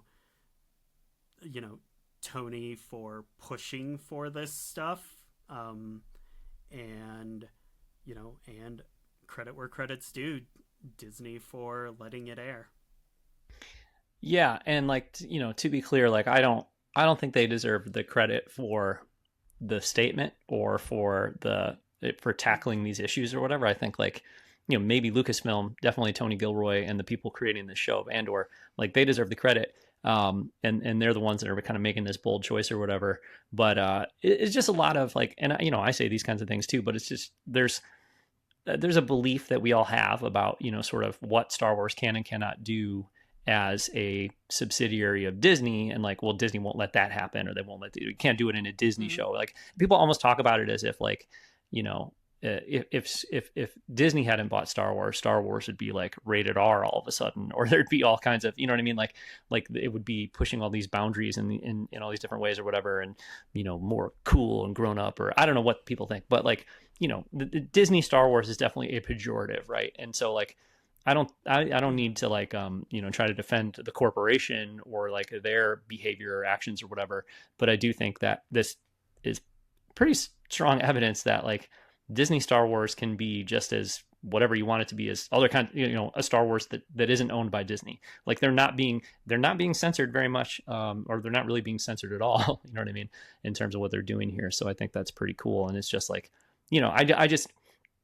I'm glad that they're going there, and I'm glad that they're being allowed to go there. Hearing Tony Gilroy talk about it in interviews and stuff lately, he keeps talking about how supportive they are. He says that they were, protected by Lucasfilm. They were protected by, he mentioned Bob, oh my God, Bob, what's his name? Bob Iger. Yeah, he said they were protected by Bob Iger. They were protected by the Mandalorian and Grogu, which I'm sure you saw those headlines, right? Or those stories where Tony Gilroy is like, we only got to make this show because, that show was such a big hit, and like that show being a hit helps us out, So, anyway, point is like that it's the creatives making the show that I am so impressed by. I'm not impressed by Disney for, that this is happening, or that this show is tackling these issues. But I do think we should note that like they are allowed to tackle these issues in Disney, quote unquote, Star Wars, right? Disney Star Wars, like, and so, the next time people are tossing that term around as if, like Star Wars can't be good when it's owned by Disney or something. I think a lot of that is just, BS, really. Yeah. Okay, but let's talk about the story. Let's talk about the story and not the the real world implications or whatever. So they are on this planet, Mina-Rau, in the Outer Rim. They're there, like I said, they're there as refugees. They're working as mechanics, and they're undercover, like hiding out, basically trying to survive. There's a real kind of optimism and hopefulness about this location and their situation.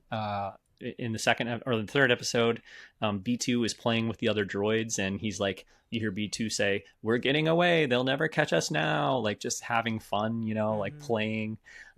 Will has a girlfriend. Brasso has a girlfriend. Like they seem like they're in love and just like living a great life. Some of the music and some of the sweeping shots of like the wheat farms and this like kind of like sort of uplifting music is in the score there, and so. On the surface, it's a really good situation. And one of the residents or the locals there that's helping them out, helping them kind of stay undercover and keep them away from the Imperials, at one point says like, why can't they just leave us alone, about the Empire? And that feels like what this kind of storyline is about. In some ways, it's like they escaped the horror of Ferrix and what happened there. They are living a pretty good life. They're being, they're contributing, they're working, and they're just trying to survive, and they're just trying to be happy. But the state, the in this case, the like oppressive, fascist, evil empire will not let them just live their lives the way everybody else wants to just live their lives and have their families and do their work and be members of a community. The fascist state won't allow that, and that feels like a pretty important statement to make, and a pretty accurate statement to make about a lot of people who just want to live their life and just want to be part of a community and just want to raise their families. And then ICE shows up and, illegally deports them or, puts them in a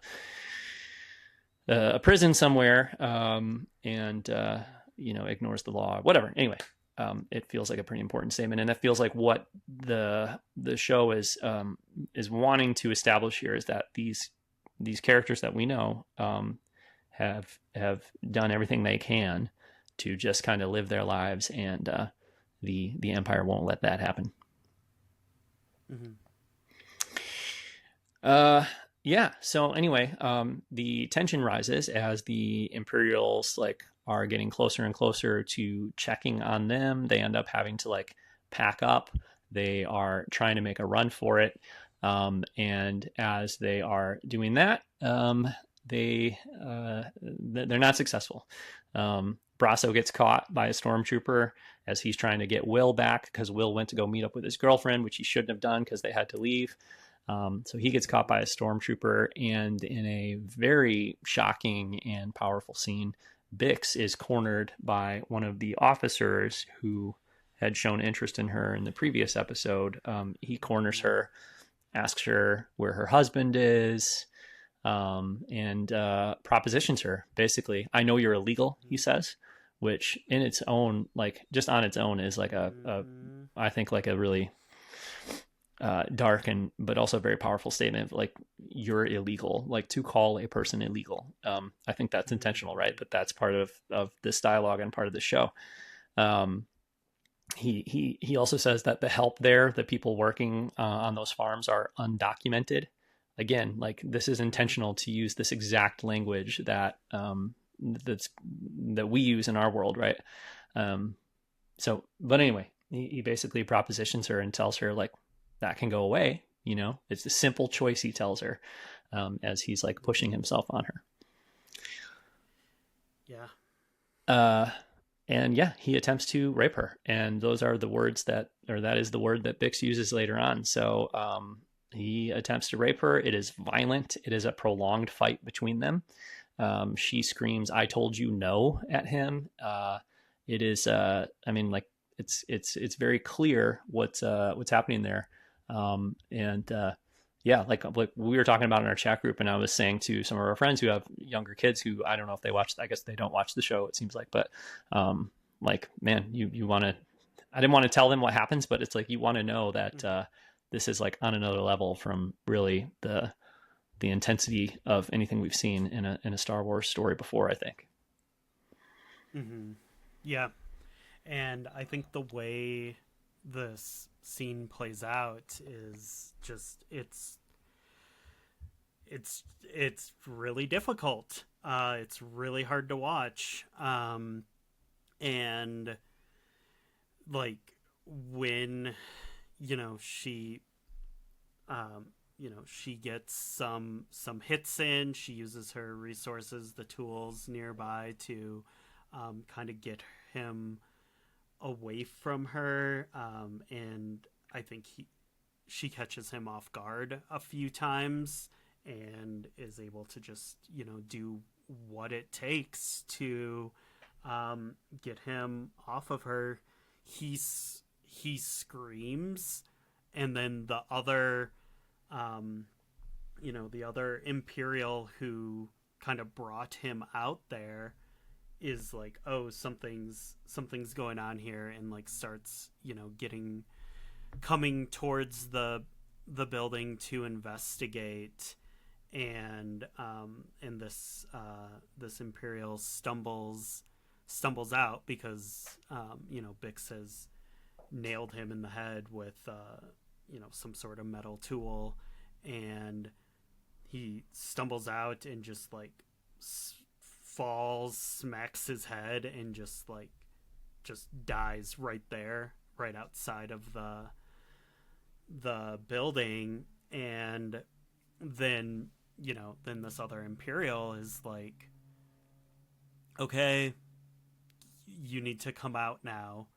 And Bix says, like, using this exact language, he tried to rape me.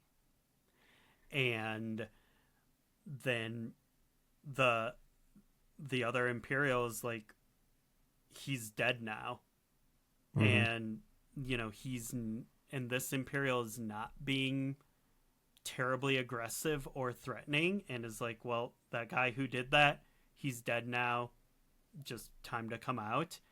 And I don't know if it's like right in that moment, because I know we're kind of cutting between a few different scenes at this point, but Bix just leans out of the building and just shoots him. Yeah.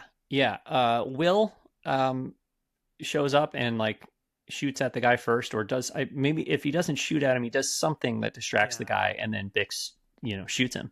Um, but I don't think she had a choice. Number one, and number two, I feel like watching the fight between her and the rapist officer. It's like it's clear that she is defending herself. Like she swings a very heavy tool like at his head and hits him with it. But like, what else can she do? Like she's defending herself, right? And this guy dies. She does that twice. She hits him twice in the dome with this big heavy like wrench or whatever it is, and he stumbles out there, like hits his head on that container and dies. But it's like, to me, it's like, I don't know how to put it. She is doing what she has to do in that situation, and I think like her killing this guy is an extension of that. And also it's Star Wars and it's the rebellion, and she's going to kill other people, and Cassian shoots multiple people in this arc, and like it happens, like people kill people, in this show. But yeah, I think like she was put in that position, right, by this guy who forced himself on her, and I think she's totally justified in everything she does. Yeah, and I feel like, this is the second time she's been violated in this show. Like the first being with, the torture that happened in season 1, and and then this, like, I think at this point she can safely assume that the only good Imperial is a dead one. Like, because she's going to turn herself over again and get tortured again, maybe raped. Like, why? Yeah, like these people are awful. Their methods are awful. Like, Yep. Yep. Yeah, for sure. So right around this time, Cassian returns in the TIE fighter, which we didn't talk about it, but he calls back to Clea on Coruscant when he's like out there floating around in space. He's like, you guys set me up. Like, I don't know how to fly this thing. Porco wasn't there. Like, I am screwed. I need a place to go that's safe. Because that's the thing. He's got a ship, but like, what do you do with that ship? You just fly the TIE fighter, like, you just down to a parking lot somewhere? I mean, what are you going to do? How do you do that without calling attention to yourself? Like, where are you going to go and hide out? I don't know.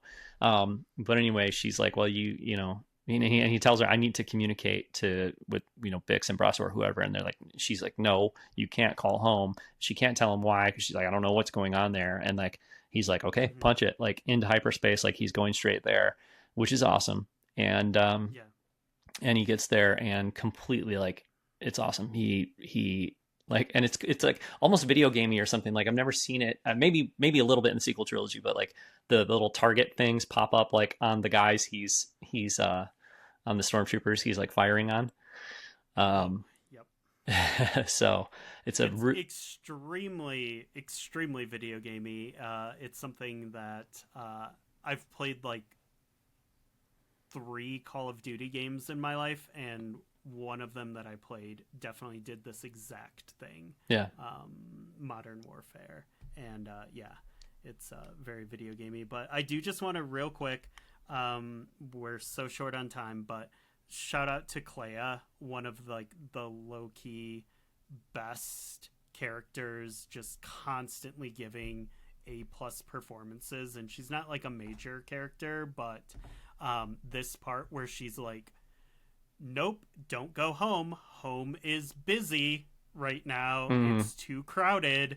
And like speaking in code here, like the scene was so good. And like, Cassian didn't listen, but she's an incredible character, incredible performance. Yeah. And thank God he didn't listen, because they would have been like all dead if he had listened, But so that's what's so great about it. Like for her and Luthen, she would be like, yeah, they're, this stuff that's happening there, they're all going to die. Yeah. But like, it's more important that you self-preserve here, because we need that ship and we need you more than we need your friends. Oh, they would totally sacrifice them. Yeah. Yeah. And yeah, so good.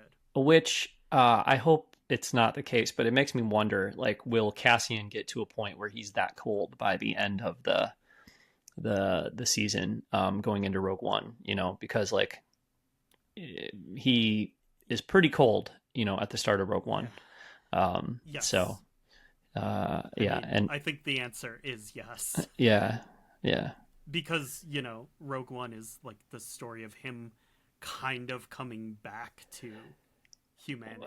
Well, I guess what I'm saying is like, will he be placed in a position where he actually chooses not to, like, where he chooses to sacrifice somebody like Bix for the larger cause in this season? You know what I mean? I don't think that's a foregone conclusion. I think it's an extremely dark possibility. I don't really want to see that, but I mean, like, it's possible, right? Because at this point, he's not willing to do that. He is a hero, you know. Like, she's like, "Oh, you can't do it. It's too dangerous." Like it's the whole, if you know, it's Luke Skywalker, right? Like, or Han Solo in Empire Strikes Back. Mm-hmm. Like, your tauntaun will freeze before you reach the first marker. Well, then I'll see you in I'll hell, see you right? in He hell. says, "I'll see you in Yeah. hell," and punches that TIE fighter into Yeah. hyperspace. But is there a Yeah. point later on in the season where it's like, okay, if you go to save Bix, like, you're dead? And he's like, all right, well, never mind then. Instead of, you know, I'll see you in hell. I don't know. We'll see. I hope not. I don't think so. I hope not. But I'm just saying, like, Tony It's a Gilroy possibility. has been talking about how this, like, the show is about putting the most pressure possible on all these characters, and, you know, how all this pressure is going to break them and everything else. And I could see it. So anyway, he does take out a ton of stormtroopers. He lands the ship, the TIE fighter. Bix and Will make their way to the TIE fighter, but you know, as that is happening, Cassian runs out into the wheat farm there and finds Brasso, who is dead. And it is yeah, it's very emotional. It's awful. I mean, these guys are like you could see, like, sort of like the sort of loyalty and affection they had for each other in season one. Mm-hmm. You know, and yeah, I mean, we love Brasso. Everybody, I mean, Brasso is the Love best. Brasso. Yeah. Yeah. So yeah, it's awful. Ugh. I knew it was coming. I mean, I didn't know it was going to be in this first Yeah. arc, but you knew Brasso was going to die. There's no way he wasn't going to die, and I think sadly that's true for Will and Bix Just also. just about everyone. Yeah, Yeah. yeah, but yeah, it's very Well, sad. Luthen. Oh yeah, yeah, yeah. And you know, kind of final note for me, as far as all this goes, is like when Cassian does, you know, go run back to the tie where Bix and Will are. He's like, we gotta go, you know, and she's like, well, what about Brasso? And he, you know, he doesn't say it, but he like shakes his head no, you know, like basically tells her Brasso is dead. And for whatever reason, I was watching that scene, you know, the second time, and I was just like, dude, I want to go out and like murder every stormtrooper and Imperial officer, and like just like, I just want to like burn the Empire down. Like, that moment was I don't know, it was so tragic. So And I think that's something like this episode in particular has such like a visceral effect on me because it's so well done. Like, because I was thinking, like, there's that scene, after this the rape scene where Bix shoots this essentially unarmed, semi not threatening Imperial, where like she shoots him, and I'm kind of just like, good. oh yeah, Like, and we've seen, like, Star Wars has an insane body count. Like, stormtroopers get mowed down. We saw that scene from Mandalorian and Grogu where he shoots like 30 dudes in 30 seconds, and we're like, cool, that's badass. And mm-hmm. like, whatever. But like, this show really does make you be like, yep, these people need to die. Like, and it's kind of messed up to like have those feelings like watching fiction, but also it's like, okay, well, there's actual weight and stakes here, and yeah. Yeah.